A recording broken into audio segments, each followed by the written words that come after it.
സ്വർഗാദി സ്വർഗങ്ങളിൽ അധിവസിക്കുകയും ഭൂമിയിലെ മനുഷ്യനെ സ്നേഹത്തോടെ മക്കളായി കരുതുകയും ചെയ്യുന്ന പരിശുദ്ധ പിതാവാം ദൈവമേ കർത്താവേ, ഏഴുകളാകുന്ന അടിയങ്ങൾ അങ്ങയുടെ ആലയത്തിൽ ജീവനും ചൈതന്യവും നൽകുന്ന ജീവിപ്പിക്കുന്ന അവിടുത്തെ വചനത്തെ കേൾക്കുവാൻ ഞങ്ങൾ തന്നെ ഒരുക്കുമ്പോൾ ക്രിസ്തുവേ, ജീവനായി ഞങ്ങൾ നിറയണമേ, ഞങ്ങളെ ജീവിപ്പിക്കണമേ, ഞങ്ങളെ പുതിയ സൃഷ്ടിയാക്കണമേ, ഞങ്ങളെ കഴുകി വെടിപ്പാക്കി ദൈവരാജ്യത്തിന് ഉതകുന്ന പാത്രങ്ങളാക്കി മാറ്റണമേ.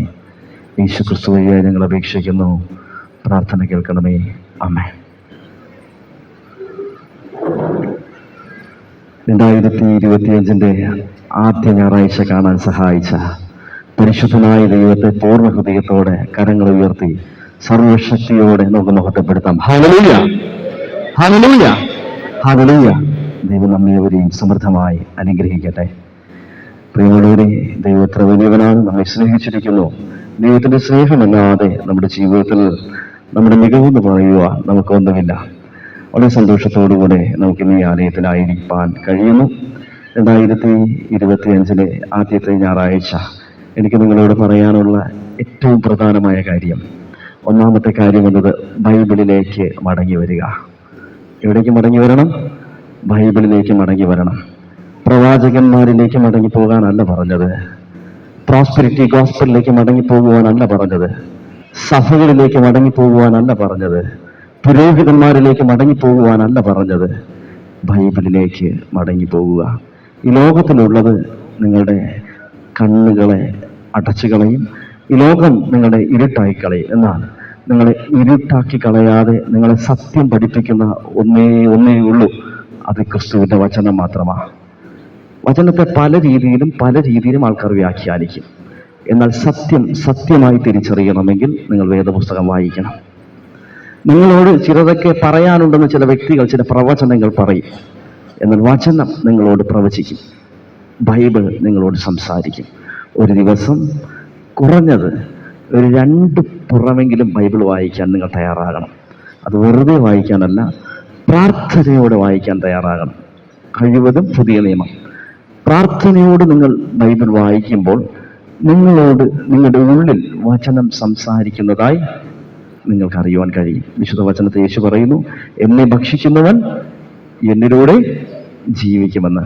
മറ്റൊരിടത്ത് യേശു പിശാചിനോട് പറയുന്നു, മനുഷ്യൻ ഭൗതികമായ അപ്പം കൊണ്ട് മാത്രമല്ല ദൈവത്തിന്റെ വായിൽ നിന്ന് വരുന്ന വചനം കൂടെ കൊണ്ട് ജീവിക്കുന്നു. ആത്മീകമായി പലപ്പോഴും തളർന്നുപോയ നമ്മുടെ ജീവിതത്തെ, മരിച്ചുപോയ നമ്മുടെ ജീവിതത്തെ പുനരുജ്ജീവിപ്പിക്കുവാൻ ഈ വചനത്തിന് മാത്രമേ കഴിയൂ. കാരണം നാം ഇനി ജീവിക്കുവാൻ പോകുന്നത് വളരെ വെല്ലുവിളി നിറഞ്ഞ കാലഘട്ടത്തിലാണ്. ബൈബിളിൽ ഞാനൊരു വചനം ഇങ്ങനെ വായിച്ചിട്ടുണ്ട്, അന്ത്യകാലഘട്ടത്തിൽ നിങ്ങളെ അടിപ്പാൻ അവർ സഭകളിൽ ഏൽപ്പിക്കുമെന്ന്.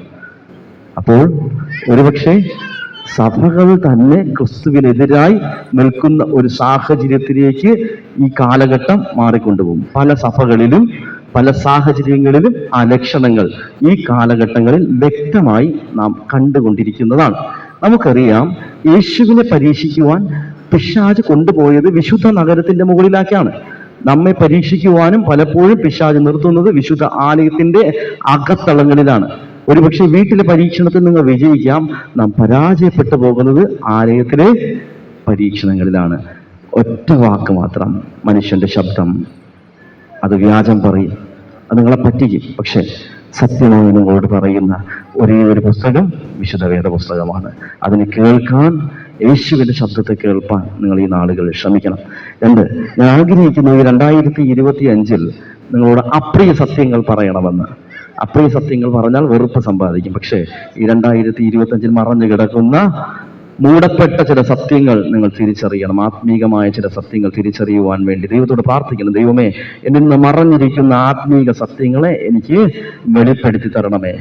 ആ ആത്മീക സത്യങ്ങൾ തിരിച്ചറിയുന്ന നാളിൽ നമുക്ക് ക്രിസ്തുവിനെ അനുഭവിപ്പാൻ കഴിയും. ഇന്നത്തെ തിരുവചന ധ്യാനവും അതുമായി ചേർത്തുള്ള ചിന്തയാണ്. വിശുദ്ധ യോഹന്നാൻ സുവിശേഷം 12-ാം അധ്യായം നാം അതിന്റെ 20-ാം വാക്യം മുതൽ വായിക്കുമ്പോൾ, പെരുന്നാളിന് നമസ്കരിക്കാൻ വന്ന ചില യവനന്മാരിൽ ചിലർ വന്ന് ഫിലിപ്പോസിനോട് പറയുകയാണ്, ഞങ്ങൾക്ക് യേശുവിനെ കാണണം.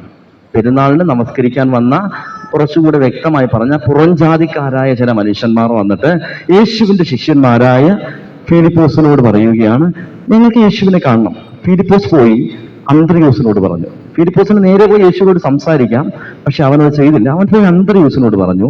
അന്ത്രയോസ് പോയി യേശുവിനോട് പറഞ്ഞു. തുടർന്ന് യേശു അവരോട് പ്രതിവചിക്കുന്ന കാര്യങ്ങളാണ് നമുക്ക് ചിന്തിക്കുവാൻ ഉള്ളത്. ഞാൻ ചോദിക്കട്ടെ, പെരുന്നാൾ എന്നത് ഒരു ഉത്സവത്തിന്റെ പ്രതീതി ഉളവാക്കുന്ന സമയമാണ്. ആഘോഷത്തിന്റെ രാവ്, ഒരു വലിയ ആഘോഷത്തിന്റെ രാവൊക്കെ കടന്നു വന്നവരാണ് നാം. ന്യൂ ഇയർ ആഘോഷിച്ചു, ക്രിസ്മസ് ആഘോഷിച്ചു. യേശു ഉണ്ടായിരുന്നോ എന്ന് സ്വയം ഹൃദയത്തിൽ ചോദിക്കുക. യേശു ഉണ്ടായിരുന്നോ എന്ന് സ്വയം നമ്മുടെ ഹൃദയത്തിൽ ചോദിക്കുക. ഈ ആഘോഷത്തിന്റെ രാവിൽ ആഘോഷങ്ങളിൽ മതിമറന്നു പോകാത്ത ചിലർ യേശു ശിഷ്യന്മാരുടെ അരികിലേക്ക് കടന്നു വന്നിട്ട് പറയുകയാണ്, ഞങ്ങൾക്ക് യേശുവിനെ കാണണം. പ്രിയമുള്ളവരെ, ഇവിടെ കൂടിയിരിക്കുന്ന ഞാനും നിങ്ങളും ഓരോ ഫിലിപ്പോസുമാരും അന്ത്രയോസുമാരുമാണ്. ഞാനും നിങ്ങളും ജീവിക്കുന്ന സമൂഹത്തിൽ അനേക യൗവനന്മാർ വന്ന് നമ്മോട് ചോദിക്കുന്നു, ഞങ്ങൾക്കും ഈ യേശുവിനെ കാണണം. കാണിച്ചു കൊടുക്കുവാൻ കഴിഞ്ഞിട്ടുണ്ടോ എന്നതാണ് നമ്മുടെ ജീവിതത്തിലെ മറ്റൊരു ചോദ്യം. രണ്ടാമത്തെ ചോദ്യം ഞാൻ നിങ്ങളോട് ചോദിക്കുകയാണ്, നിങ്ങൾ യേശുവിനെ കണ്ടിട്ടുണ്ടോ? ഈ യവന്മാർ യേശുവിനെ കണ്ടിട്ടില്ല, അതുകൊണ്ട് അവർക്ക് യേശുവിനെ കാണാൻ ഒരു ആഗ്രഹമുണ്ടായി. അങ്ങനെയെങ്കിൽ 2025 ആദ്യത്തെ ഞായറാഴ്ച 28, 38, 58, 68 വയസ്സുള്ള പ്രിയ വ്യക്തി ജീവിതമേ, നിങ്ങളോട് ഞാൻ ചോദിക്കുന്നു, ഈ കാലഘട്ടത്തിനിടയിലെ ആത്മീക ജീവിതത്തിൽ എവിടെയെങ്കിലും നിങ്ങൾക്ക് യേശുവിനെ കാണുവാൻ കഴിഞ്ഞിട്ടുണ്ടോ? വിശുദ്ധ മത്തായി സുവിശേഷം 16-ാം അധ്യായം അതിന്റെ 15-ാം വാക്യത്തിലത് യേശു പത്രോസിനോട് ചോദിക്കുന്നു, പത്രോസേ, നീ എന്നെ ആർ എന്ന് പറയുന്നു.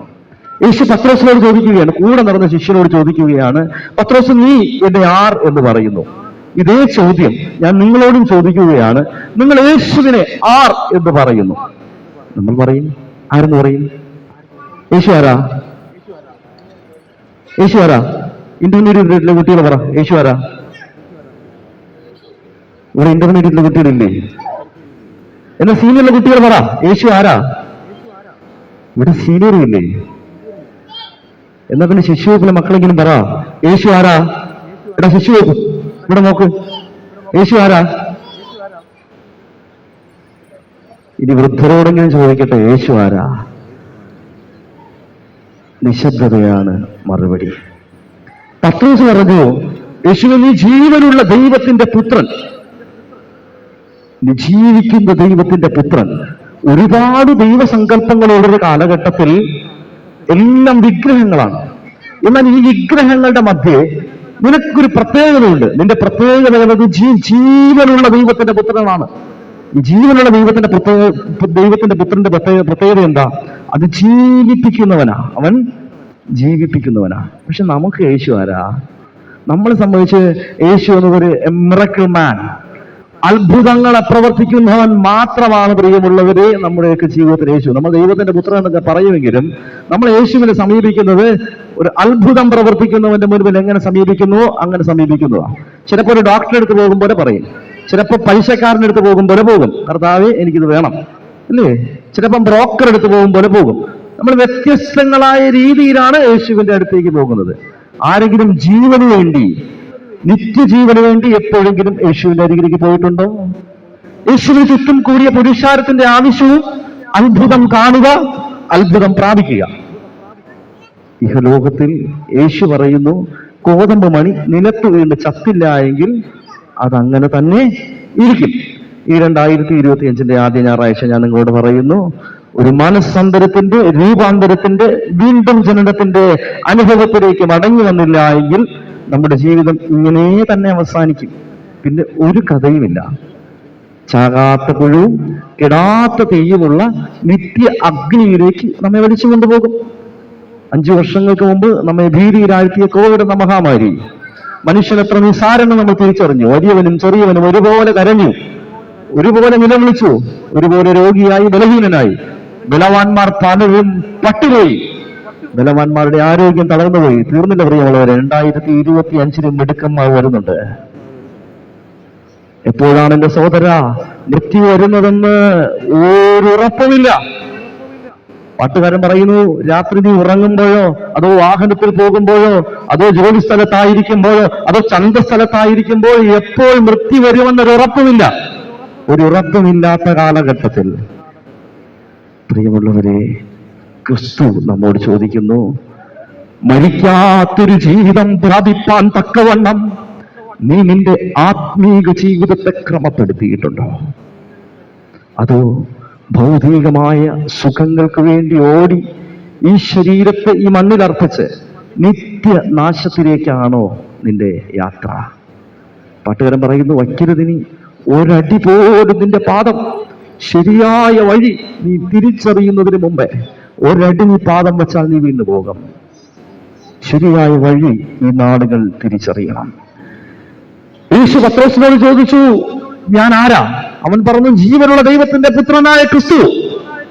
ഈ ഞായറാഴ്ച എനിക്ക് നിങ്ങൾക്കും ഏറ്റു പറയുവാൻ കഴിയണം, കർത്താവേ, നീ ജീവനുള്ള ദൈവത്തിന്റെ പുത്രനായ ക്രിസ്തു. അല്ലാതെ എനിക്ക് വേണ്ടി അത്ഭുതങ്ങളെ പ്രവർത്തിക്കുന്നവൻ മാത്രമല്ല. എനിക്ക് വേണ്ടി അത്ഭുതങ്ങളെ പ്രവർത്തിക്കുന്നവൻ മാത്രമല്ല. ക്രിസ്തു ജീവിച്ചിരുന്ന ഒരുപാട് അത്ഭുതങ്ങളെ പ്രവർത്തിച്ചു പ്രിയമുള്ളവരെ. പക്ഷെ ക്രിസ്തു മരിച്ചതേ എന്റെയും നിങ്ങളുടെയും പാപത്തിന്റെ അടിമത്തത്തിൽ നിന്ന് എന്നെയും നിങ്ങളെയും വീണ്ടെടുത്ത് നിത്യജീവനിലേക്ക് പ്രവേശിപ്പാൻ വേണ്ടിയാ. നമുക്ക് അത്ഭുതങ്ങളെ പ്രവർത്തിപ്പാൻ ക്രിസ്തുവിന് ജഡശരീരത്തോടുകൂടെ ഇരുന്നാൽ മതിയായിരുന്നു. എന്നാൽ ക്രിസ്തു മരിക്കേണ്ടി വന്നത് എനിക്ക് നിങ്ങൾക്കും നിത്യജീവൻ തരേണ്ടതിന് വേണ്ടിയാ. പ്രിയമുള്ളവരെ, യേശു പറഞ്ഞു, അവനെ കാണാൻ വന്ന യവനക്കാരോട് ഇങ്ങനെ പറയുകയാണ്, ഒരു കോതമ്പ് മണി നിലത്ത് വീണ് ചത്തില്ല എങ്കിൽ അതങ്ങനെയിരിക്കും. യേശുവാകുന്ന കോതമ്പ് മണി നമുക്ക് വേണ്ടി മുഖമിടിച്ച് നിലത്ത് വീണു. യേശുവാകുന്ന കോതമ്പ് മണി ഈ മണ്ണിൽ നമുക്ക് വേണ്ടി ചതയ്ക്കപ്പെട്ടു. യേശുവാകുന്ന കോതമ്പ് മണി നമുക്ക് വേണ്ടി ചത്ത് കൽവറിയുടെ കൊലമരത്തിൽ ഉയർത്തിയപ്പോൾ പ്രിയമുള്ളവരെ, പരിണിത ഫലമായിട്ടാണ് ആ കോതമ്പ് ചെടിയിൽ നിന്ന് രൂപപ്പെട്ട ധാന്യമണികളാണ് വിശ്വാസികളാകുന്ന നാം ഓരോരുത്തരും. യേശു ഒരു കോതമ്പ് മണിയായി നിലത്ത് വീണ് ഒരു കോതമ്പ് ചെടിയായി കൽവറിയുടെ കൊലമരത്തിൽ ഉയർത്തപ്പെട്ടതിന്റെ മറുപടിയായി നമ്മുടെ ജീവിതങ്ങളെല്ലാം ക്രിസ്തുവിൽ കായ്ക്കുന്ന ഓരോ കോതമ്പ് മണികളായി മാറി. യേശു നമ്മോട് പറയുന്നു, ഞാൻ ഈ നിലത്ത് വീണ് ഒരു ചെടിയായി ഉയർത്തപ്പെട്ടതുപോലെ എനിക്ക് വേണ്ടി, എന്റെ നാമത്തിന് വേണ്ടി ഈ മണ്ണിൽ വീഴുവാൻ നീ തയ്യാറാണോ? നിന്റെ ശരീരത്തെ ഏൽപ്പിച്ചു കൊടുക്കുവാൻ നീ തയ്യാറാണോ? നിന്റെ ആഗ്രഹങ്ങളെ, അഭിലാഷങ്ങൾ എന്റെ ശരീരത്തെ ഏൽപ്പിച്ചു തരുവാൻ, നിന്റെ ശരീരത്തെ ഏൽപ്പിച്ചു തരുവാൻ, നിന്റെ ജീവിതത്തെ ഏൽപ്പിച്ചു തരുവാൻ നീ തയ്യാറാണോ? യേശു ചോദിക്കുകയാണ്. ഇവിടെ യോഹന്നാൻ 21:15 യേശു അതിനെ വളരെ ലളിതമായി പത്രോസിനോട് ചോദിച്ചു, നീ എന്നെ സ്നേഹിക്കുന്നുവോ? എങ്ങനെ സ്നേഹിക്കുന്നു എന്ന് ചോദിച്ചത്, ഈ ലോകത്തിലുള്ള സകലത്തിനേക്കാളും അധികം നീ എന്നെ സ്നേഹിക്കുന്നുവോ? യേശു നമ്മോട് ചോദിക്കുന്നു, മക്കളെക്കാളധികം, ഭാര്യയെക്കാളധികം, ഭവനത്തെക്കാളധികം, വാഹനത്തെക്കാളധികം, സമ്പത്തിനേക്കാളധികം, ഉപജീവന മാർഗത്തെക്കാളധികം നീ എന്നെ സ്നേഹിക്കുന്നുവോ? സ്നേഹിക്കുന്നവന് വേണ്ടി ഒരു നിത്യരാജ്യം ഒരുക്കിയിരിക്കുന്ന കർത്താവിനെ നമുക്ക് കാണാൻ കഴിയും. പ്രിയമുള്ളവരെ, യേശു ക്രിസ്തു ഒരു കോതമ്പ് മണിയായി നമുക്ക് വേണ്ടി നിലത്ത് വീണു എന്ന് ഞാൻ നിങ്ങളോട് പറഞ്ഞുവല്ലോ. മത്തായി 5:17 പറയുന്നു, ഞാൻ ന്യായപ്രമാണത്തെ അഴിപ്പാനല്ല നിവർത്തിപ്പാനത്രേ വന്നതെന്ന് യേശു നമ്മോട് പറയുകയാണ്. മത്തായി 5:17 യേശു പറയുകയാണ്, ഞാൻ ന്യായപ്രമാണത്തെ അഴിപ്പാനല്ല നിവർത്തിപ്പാനത്രേ വന്നത്. അങ്ങനെയാണെങ്കിൽ നാം ചിന്തിക്കും, യഹൂദന്റെ പശ്ചാത്തലത്തിൽ 613 തോറാ നിയമങ്ങൾ ന്യായപ്രമാണം എന്ന രീതിയിൽ എഴുതപ്പെട്ട് അവന് കൊടുത്തിട്ടുണ്ട്. അപ്പൊ യേശു നമ്മോട് പറഞ്ഞത്, നിങ്ങൾ ഈ ന്യായപ്രമാണത്തെ നിവർത്തിക്കണമെന്നാണോ? ആണോ? നിങ്ങൾ ന്യായപ്രമാണത്തിന് കീഴിൽ നടക്കണമെന്നാണോ? അപ്പോസ്തലനായ പൗലോസ് മറ്റൊരിടത്ത് പറയുന്നു, ന്യായപ്രമാണത്തിന് കീഴിലുള്ളവൻ ആർക്കുള്ളവനല്ല? ക്രിസ്തുവിനുള്ളവനല്ല എന്ന് പറയുന്നത്. വചനം, ഞാൻ അതാണ് പറഞ്ഞത്, വചനം ശ്രദ്ധയോടെ വായിക്കണം. യേശു ഇവിടെ പറഞ്ഞത് എന്താ? യേശു ന്യായപ്രമാണത്തെ അഴിപ്പാനല്ല നിവർത്തിപ്പാനത്രേ വന്നത്. ഇതിനൊരു പഴയ പശ്ചാത്തലമുണ്ട്. ദൈവം മനുഷ്യനെ ഭൂമിയിൽ സൃഷ്ടിച്ചാക്കുമ്പോൾ ദൈവം മനുഷ്യനോട് പറഞ്ഞു, നീ വൃക്ഷത്തിന്റെ ഫലം ഭക്ഷിക്കരുത്. ഏത് വൃക്ഷത്തിന്റെ ഫലം? നന്മ തിന്മകളുടെ വൃക്ഷത്തിന്റെ ഫലം നീ ഭക്ഷിക്കരുത്. ഈ നന്മ തിന്മ എന്ന് പറയുമ്പോൾ അതിന്റെ ഫ്രണ്ടിൽ എന്താ ഉള്ളത്? മുൻപിൽ നന്മയുണ്ട്, പിൻപ് തിന്മയുണ്ട്. നമ്മളെല്ലാവരും ഈ നന്മ കണ്ടിട്ടാണ് പലവിധം ആകർഷിച്ചു പോകുന്നത്. പക്ഷേ അതിന്റെ പുറകിൽ എന്തുണ്ട്? ഒരു തിന്മയുണ്ട്. പിശാച് പറയുമ്പോഴും ആ നന്മ എന്നാ പറഞ്ഞത്, പുറകിലെ തിന്മ അവൻ കണ്ടില്ല. മനസ്സിലായില്ലേ? ആ വൃക്ഷത്തിന്റെ പേരിങ്ങനെയാ, നന്മ തിന്മകളുടെ വൃക്ഷം. അവിടെ മറ്റൊരു വൃക്ഷം കൂടെ ഉണ്ട്, ജീവന്റെ വൃക്ഷം. അവൻ അത് ഉപേക്ഷിച്ചു. അവൻ കഴിച്ചത് ഈ നന്മ തിന്മകളുടെ വൃക്ഷമാണ്. അപ്പോൾ ദൈവം അവൻ ഒറ്റ കൽപ്പനയാണ് കൊടുത്തത് ആദിയിൽ, ഈ നന്മ തിന്മകളുടെ വൃക്ഷത്തിന്റെ ഫലം ഭക്ഷിക്കരുതെന്ന്. അവനത് ഭക്ഷിച്ചു. അവൻ ഒന്നാമത്തെ പാപത്തിന് ഇരയായി. ഒന്നാമത്തെ പാപം തീർന്നില്ല. ഉൽപ്പത്തി പുസ്തകം 6-ാം അധ്യായത്തിലേക്ക് നമ്മൾ കടന്നു ചെല്ലുമ്പോൾ അവിടെ കഠിനമായ മറ്റൊരു പാപം സംഭവിക്കുന്നുണ്ട്. നമുക്കറിയാം, ആ കാലഘട്ടത്തിൽ മനുഷ്യരുടെ ഇടയിലേക്ക് ദൈവദൂതന്മാർ കടന്നു വന്നിരുന്നു. മനുഷ്യരുടെ ഇടയിലേക്ക് ശരീരരൂപത്തിൽ, ജഡരൂപത്തിലുള്ള ദൈവദൂതന്മാർ കടന്നു വന്നിരുന്നു. 6-ാം അധ്യായത്തിൽ ദൈവദൂതന്മാർ മനുഷ്യന്റെ പുത്രിമാരുമായി ഇടകലർന്നു എന്ന് കാണാൻ സാധിക്കുന്നു. മുതിർന്നവർ വീട്ടിൽ പോയിട്ട് അതൊന്ന് വായിക്കുക. ദൈവപുത്രന്മാർ മനുഷ്യന്റെ പുത്രിമാരുമായി ഇടകലർന്നു, അവരിൽ മല്ലന്മാർ ജനിച്ചു. സംഭവിക്കാൻ പാടില്ലാത്ത പാപം ഭൂമിയിൽ പെരുകി. മനുഷ്യൻ അവന്റെ പാപത്തെ ഭൂമിയിൽ നിർത്തുക മാത്രമല്ല, അനുസരണക്കേടിന്റെ ഏറ്റവും ഉയർന്ന തലങ്ങളിലേക്ക് അവന്റെ പാപത്തെ കൊണ്ടുപോയി. ഉൽപ്പത്തി 6 നിങ്ങൾ വായിക്കണം. തുടർന്ന് മുൻപോട്ട് നാം കടന്നു ചെല്ലുമ്പോൾ അവൻ ദൈവത്തിന്റെ അരികിലേക്ക് എത്തുവാൻ തക്കവണ്ണം ടവർ ഓഫ് ബാബേൽ ഗോപുരം പണിയുന്നതായി നമുക്ക് കാണാൻ സാധിക്കുന്നു. അവന്റെ ആഗ്രഹം എപ്പോഴും വീണുപോയ പിശാചിനെ പോലെ ദൈവത്തിന്റെ അരികിലേക്ക് എത്തുക. ഇത് മനുഷ്യനെ ഇതിനു വേണ്ടി പ്രേരിപ്പിച്ച ശക്തി എന്നത് പൈശാചിക ശക്തിയാണ്. കാരണം എന്തെന്നറിയാമോ? ദൈവത്തിന്റെ സൃഷ്ടിയായ മനുഷ്യൻ ഏദൻ തോട്ടത്തിലായിരിക്കുമ്പോൾ സ്ത്രീ ദൈവസ്വരൂപമുള്ള, ദൈവസാദൃശ്യമുള്ള ആദമിന്റെ അടുത്തായിരിക്കുമ്പോൾ അവൾ സംരക്ഷിതയായിരുന്നു. അവൾ മാറിയപ്പോൾ പാപത്തിന് അടിമയായി ആദമിനെയും പാപത്തിലേക്ക് വലിച്ചു കൊണ്ടുപോയി. ഇന്നും ആ പാപം ചെയ്ത നാൾ മുതൽ ഇവൻ ആരുടെ അടിമയാ? അതുവരെ ദൈവത്തിന്റെ മക്കളാ. പാപം ചെയ്ത നാൾ മുതൽ ഇവൻ പിശാചിന്റെ അടിമയാ. അതുകൊണ്ടാ പ്രിയമുള്ളവരെ, ചിലതൊക്കെ വേണ്ട എന്ന് വെച്ചാലും നമുക്കത് മാറ്റി നിർത്താൻ പറ്റാതെ നമ്മുടെ രക്തത്തിൽ പാപം അലിഞ്ഞു ചേർന്ന് പോയി. നോഹയുടെ കാലഘട്ടത്തിൽ കർത്താവ് പറയുന്ന ഒരു കാര്യമുണ്ട്. നോഹയുടെ കാലഘട്ടത്തിൽ ജലപ്രളയം മൂലം ഭൂമിയെ നശിപ്പിച്ച ശേഷം കർത്താവ് പറയുകയാണ്, ഞാൻ ഇനി ഇവരെ ഇങ്ങനെ നശിപ്പിക്കുകയില്ല. കാരണം അവന്റെ ഉള്ള് ദുഷ്ടതയുള്ളതാണ്, ദോഷമുള്ളതാണ് അവന്റെ ഹൃദയമെന്ന് ഞാൻ അറിയുന്നു. മനുഷ്യനെ പറ്റി അങ്ങനെ പറയാം, ദോഷമുള്ള ഹൃദയമുള്ളവനാണ്. അപ്പോൾ ഈ പാപത്തിൽ നിന്ന് മനുഷ്യനെ വീണ്ടെടുക്കാനായി കർത്താവ് മോശയിലൂടെ 613 തോറാ നിയമങ്ങളെ മനുഷ്യന് കൊടുത്തു. പറയുകയാണ്, നീ എന്തായാലും പഴം ഭക്ഷിക്കരുത്, ഫലം ഭക്ഷിക്കരുതെന്ന് പറഞ്ഞ് നീ ഭക്ഷിച്ചു. ശരി, ഇനി ഈ നിയമങ്ങളെ നീ പാലിച്ചാൽ നിനക്ക് നിത്യരാജ്യത്തിലേക്ക് വരാം, സ്വർഗരാജ്യത്തിലേക്ക് വരാം. അപ്പോൾ പിശാച് എന്ത് ചെയ്തു? ഈ 613 നിയമങ്ങളെയും അക്ഷരം പ്രതി തെറ്റിക്കുന്ന ജീവിതചര്യ ആർക്ക് കൊടുത്തു? മനുഷ്യന് കൊടുത്തു. അതുവരെ ഒരൊറ്റ പാപം ഉണ്ടായിരുന്നുള്ളൂ, ഫലം ഭക്ഷിച്ചു എന്ന പാപം. എന്നാൽ തോറാ നിയമങ്ങൾ, ന്യായപ്രമാണം മനുഷ്യരിലേക്ക് വന്നത് മുതൽ ന്യായപ്രമാണം നിമിത്തം മനുഷ്യർ പാപികളായി മാറി. ഇപ്പൊ അവന്റെ പാപം എത്രയാ? 614 അവന്റെ പാപത്തിന്റെ എണ്ണം. 614 നിയമങ്ങൾ ലംഘിച്ചവനായി മനുഷ്യൻ മാറി. ഈ ന്യായപ്രമാണത്തിലൂടെ മനുഷ്യൻ പെട്ടുപോയ പാപം, ഭക്ഷിക്കരുതെന്ന് പറയുന്നത് ഭക്ഷിച്ചതിലൂടെ മനുഷ്യൻ പെട്ടുപോയ പാപം, ഈ പാപത്തിൽ നിന്ന് മനുഷ്യനെ വീണ്ടെടുപ്പാൻ ന്യായപ്രമാണത്തെ പൂർണ്ണമായി ആചരിക്കുന്ന ഒരാൾ ഭൂമിയിലേക്ക് കടന്നു വരണം. അതുവരെ നിങ്ങൾ വ്യക്തമായി മനസ്സിലാക്കിക്കൊള്ളുക, അതുവരെ ഒരു മനുഷ്യനും പൂർണ്ണമായി ന്യായപ്രമാണത്തെ അക്ഷരം പ്രതി ദൈവം ഉദ്ദേശിച്ച രീതിയിൽ അനുസരിക്കാൻ കഴിഞ്ഞിട്ടില്ല. പലരും ന്യായപ്രമാണത്തെ പ്രമാണിച്ചു, പക്ഷെ യേശു ക്രിസ്തുവിന്റെ കാലം വരെ ഒരു മനുഷ്യനും അക്ഷരാർത്ഥത്തിൽ, ഒരു പ്രവാചകനും, ഒരു പുരോഹിതനും, ഒരു സാധാരണ മനുഷ്യനും, ഒരു സന്യാസിക്കും ന്യായപ്രമാണത്തെ അക്ഷരം പരിപാലിക്കാൻ കഴിഞ്ഞിട്ടില്ല. എന്നാൽ യേശു നമുക്ക് വേണ്ടി ഒരു കോതമ്പ് മണിയായി നിലത്ത് വീണത്, അവനൊരു മനുഷ്യനായി ഭൂമിയിലേക്ക് വന്ന് ന്യായപ്രമാണത്തിന്റെ സകല വശങ്ങളെയും പൂർണ്ണമായി അനുസരിച്ചു.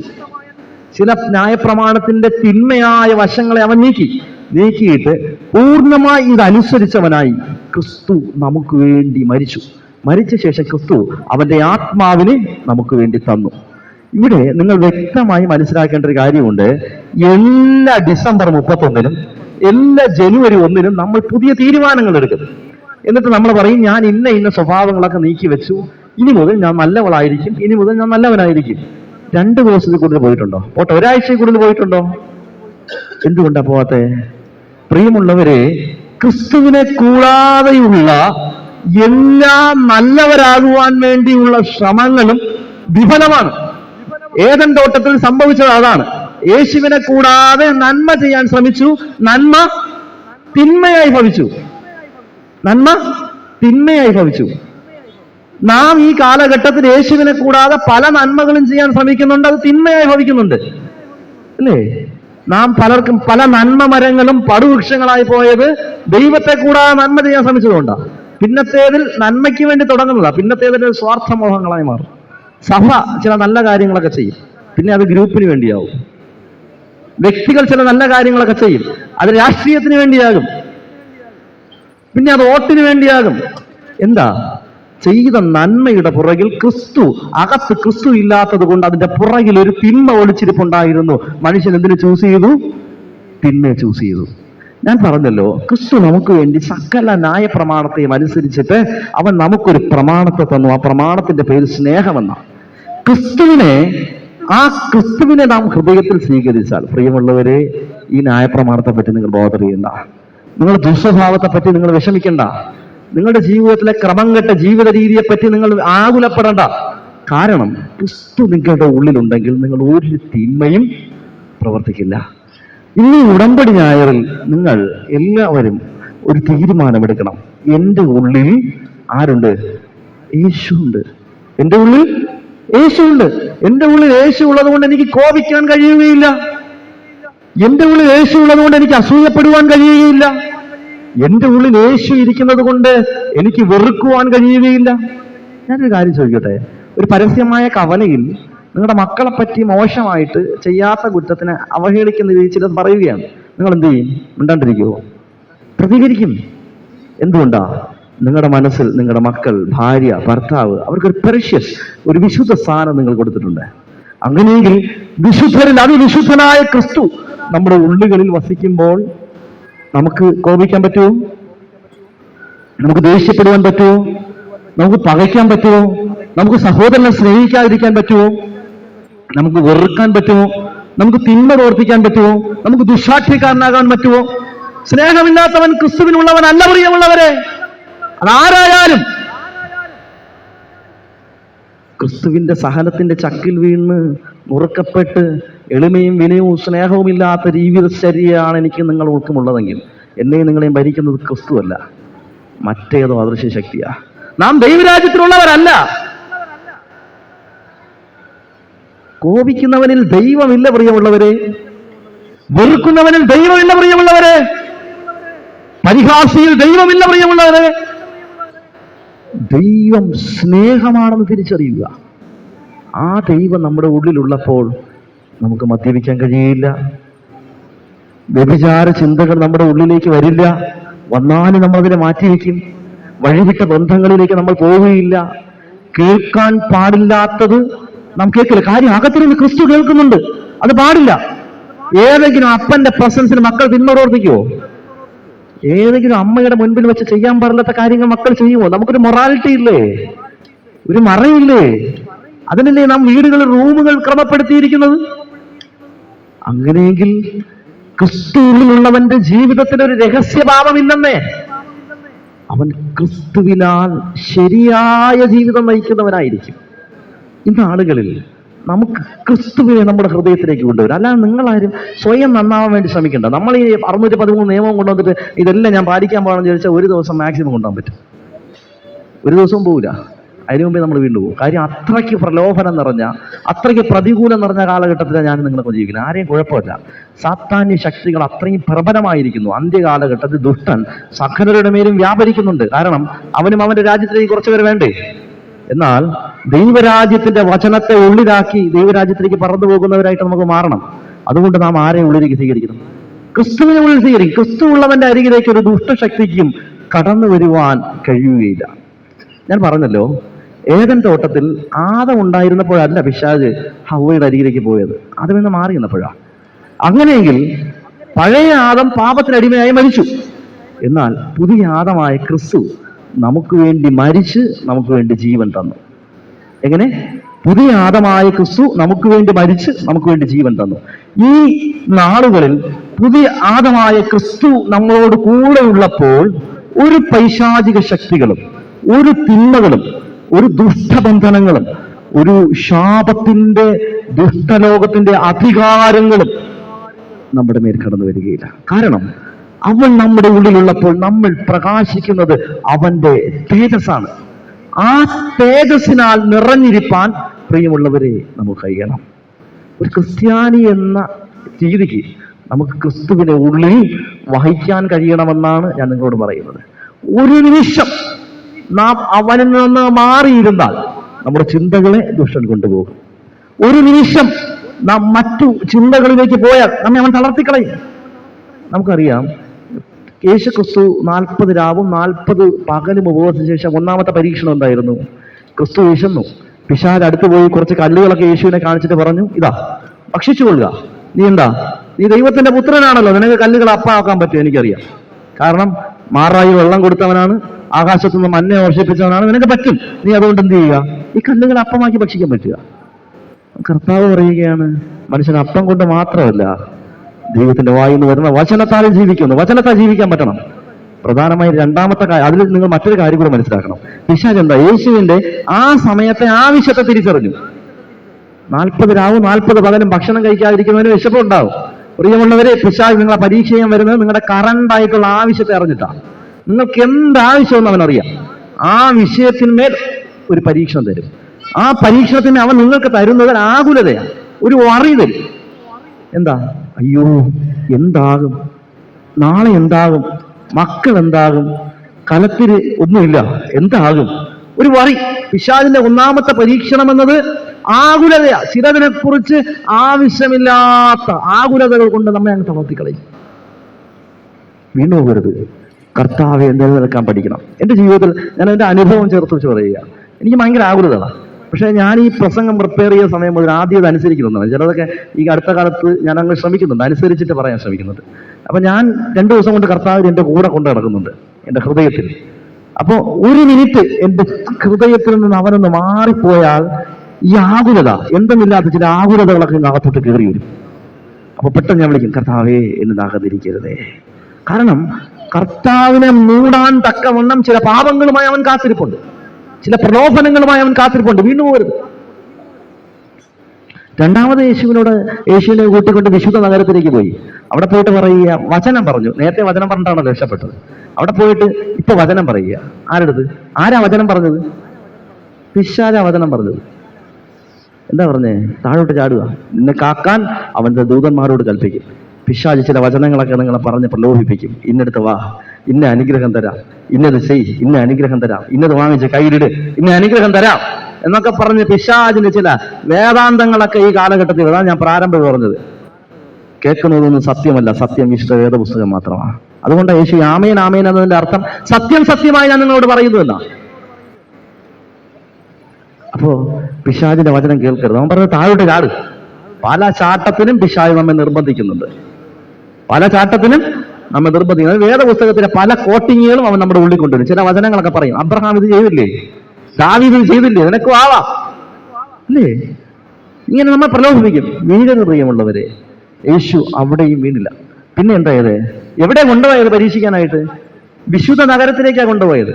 നാം പരീക്ഷിക്കപ്പെടുന്നത് എവിടെയാ കൂടുതലും? ഞാൻ നേരത്തെ പറഞ്ഞു, ദേവാലയങ്ങളിൽ തന്നെയാ. എവിടെ പരീക്ഷിക്കപ്പെടുന്നത്? ദേവാലയങ്ങളിൽ തന്നെയാ. എത്രയോ പേർ വരുന്നു, എന്തൊക്കെയോ പ്രസംഗിക്കുന്നു, എന്തൊക്കെയോ കേൾക്കുന്നു. ഇന്ന് ഞാൻ പറയുമ്പോൾ നിങ്ങളിത് കേൾക്കും, നാളെ വേറൊരാൾ വന്നാൽ അത് കേൾക്കും. ഞാൻ ഉറപ്പിച്ച് പറയാം, പിന്നെ വിശുദ്ധ വചനത്തെ മാത്രം ശ്രദ്ധിക്കുക. പിന്നെ അവനെ കൊണ്ടുപോയിട്ട് ഒരു വലിയ മലമുകളിൽ നിർത്തി. അവിടെയും നടന്നില്ല. മലമുകളിൽ നിർത്തിയിട്ട് പറഞ്ഞ് വീണ്ടും നമസ്കരിച്ചോ, ഇതെല്ലാം തരാമെന്ന്. നമ്മ ചില ഉയർച്ചകളിലേക്ക് പിശാച് കൊണ്ടുപോകും. എന്നിട്ട് പറയും, ഇനി നീ എൻ്റെ പുറകെ വന്നാൽ മതി, ദൈവം വേണ്ട എന്ന്. എനിക്കറിയാം, ദൈവസന്നിധിയിൽ നന്മ പ്രാപിച്ച പലരെയും ദൈവത്തിന് അകറ്റി കൊണ്ടുപോകുവാൻ വേണ്ടി ദൈവം ഉയർച്ചകളിലേക്ക് കൊണ്ടുപോയിട്ടുണ്ട്. അവർ പ്രതീക്ഷിക്കാത്ത ചില അനുഗ്രഹങ്ങൾ, ചില നന്മകൾ അവരുടെ ജീവിതത്തിൽ ദൈവം വച്ചു കൊടുത്തു. കിട്ടിയപ്പോൾ അവർ കർത്താവിനെ വിട്ട് ഒരുപാട് ദൂരേക്ക് പോയി. നമ്മളുടെ കൊണ്ട് ചിലർ, നീ ആലയത്തിൽ ഇരിക്കുന്നവരിലും ചിലരുണ്ട്. സത്യമായി പറയുക, ഞാൻ ഈ അത്രയും സത്യങ്ങളെ പറയുകയുള്ളൂ. കർത്താവ് എപ്പോൾ വരുമെന്ന് പറയാൻ പറ്റൂല, അല്ലെങ്കിൽ കണക്ക് ചോദിക്കും. ദൈവത്തിൽ നിന്ന് നന്മ പ്രാപിച്ച് ദൈവത്തെ അളന്നവർ, ദൈവത്തിൽ നിന്ന് അകന്നുപോയവർ, ദൈവ സ്നേഹത്തിൽ നിന്ന് ദൂരെ പോയവർ, ദൈവത്തെ തള്ളിക്കളഞ്ഞവർ നമ്മൾ അനേകം പേരുണ്ട്. ഒരുപക്ഷെ എന്റെ പേരും കാണും അതിനകത്ത്.